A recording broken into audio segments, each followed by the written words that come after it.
Some of India's most famous street foods are not actually Indian. One came from Persia, another arrived from Central Asia centuries ago, and one of the country's most popular snacks may have originated from a myth that could not possibly be true. But every single day, millions of people still eat these foods on the streets of India. India has over 1 billion people and one of the largest street food cultures on Earth. Every city smells different. Every region cooks differently. Every street corner has its own specialty. And hidden behind the smoke, oil, spices, and noise are stories most people eating the food never even hear. This is the unbelievable history behind India's street food, pani puri. The most eaten street food in India is a hollow, crispy sphere barely the size of a golf ball. And there is absolutely no graceful way to eat it. The vendor cracks the top open with his thumb, stuffs it with mashed potato, chickpeas, spices, and chutney, then dips it into icy, spicy water before handing it to you.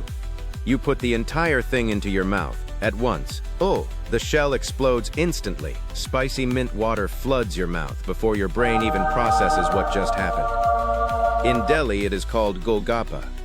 In West Bengal, puchka. In Gujarat, pakodi. In Odisha, gupchup. Same food, different identity. And people argue passionately about which version is the real one. But the strangest part is the story behind it. According to one legend, the dish was invented by Draupadi from the Mahabharata. The story claims her mother-in-law challenged her to feed 5 hungry brothers using only leftover potato filling and tiny scraps of dough. There is just one problem. The timeline makes absolutely no sense. Potatoes did not even exist in India yet. They only arrived in the 16th century with Portuguese traders, which means the modern version of pani puri could not possibly have existed during the time of the Mahabharata.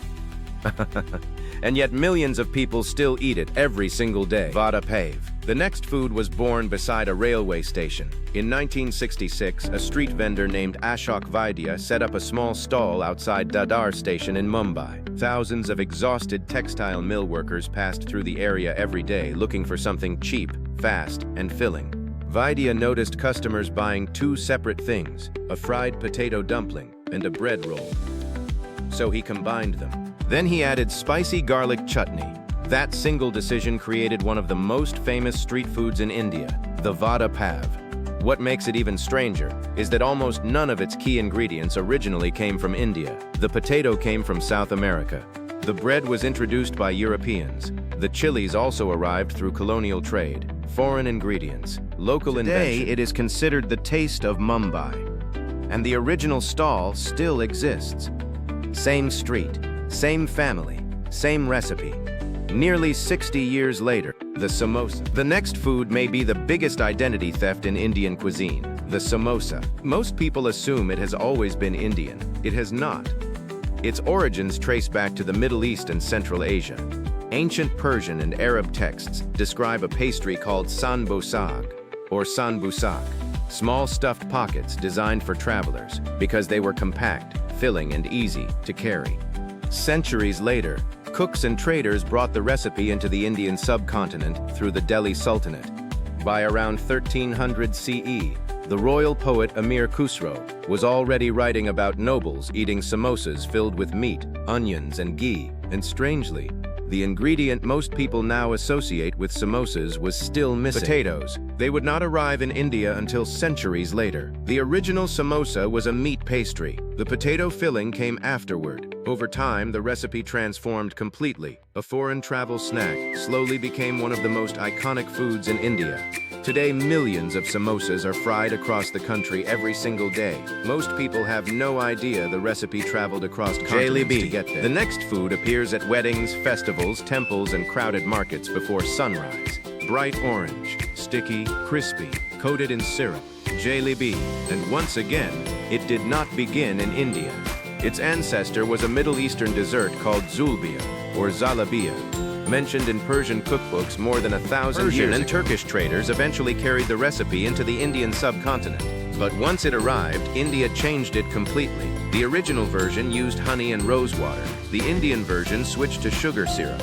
The shape tightened into the famous circular spirals seen today, and eventually jalebi became so deeply embedded in Indian culture that it transformed into more than just a dessert. In some places it became breakfast, in others, sacred temple food. A recipe that crossed continents eventually became tradition. Dosa. The next food begins with fermentation. Rice and lentils are soaked in water, ground into a batter, then deliberately left overnight so microbes can begin transforming it. By morning, the batter has changed completely. The flavor deepens.